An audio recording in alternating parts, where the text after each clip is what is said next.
Hi hello மக்களே, வணக்கம் மற்றும் வந்தனம். இப்போ அடுத்த ரவுண்ட் எங்கள் வீட்டில் என்னென்ன இருக்குது அப்படின்னு தோட்டத்துக்குள்ளே போய் பார்க்கலாமா? வாங்க எங்களோட, அப்படி நீங்களும் பார்க்கலாம். ஸோ லாஸ்ட் இயர்லாம் எங்களுக்கு ரொம்ப குட்டி குட்டிஸாக முலாம்பழம் வந்தது.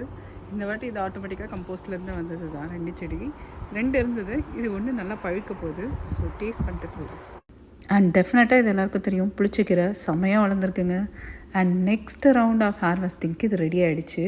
நிறைய பாட்டில் கார்ட்ஸ் இருக்குது, பார்க்கலாம் இது எப்படி இருக்குன்னு. ஒரு நிமிஷம். ஹாய் ஹலோ மக்களே, இது எங்கள் வீட்டோட இன்னைக்கு 3rd ரவுண்ட் ஆஃப் ஹார்வெஸ்டிங்னே சொல்லலாம். இந்த வருஷத்தில் எப்போ எடுத்தாலுமே அவ்வளோ வரும். ஸோ நிறைய ஃப்ரெண்ட்ஸ்க்கெல்லாம் ஷேர் பண்ணிட்டோம். இனிமேல் நாங்கள் கொஞ்சம் ஸ்டோர் பண்ணலான்னு நினச்சிட்ருக்கோம் இந்த இயர்க்குள்ளாவே வரதுக்கு. ஸோ அதுக்கப்புறம் எப்படி இருக்குது அப்படின்றது ஸ்டோர் பண்ணுறதையும் நான் உங்களுக்கு காட்டுறேன். பாய்.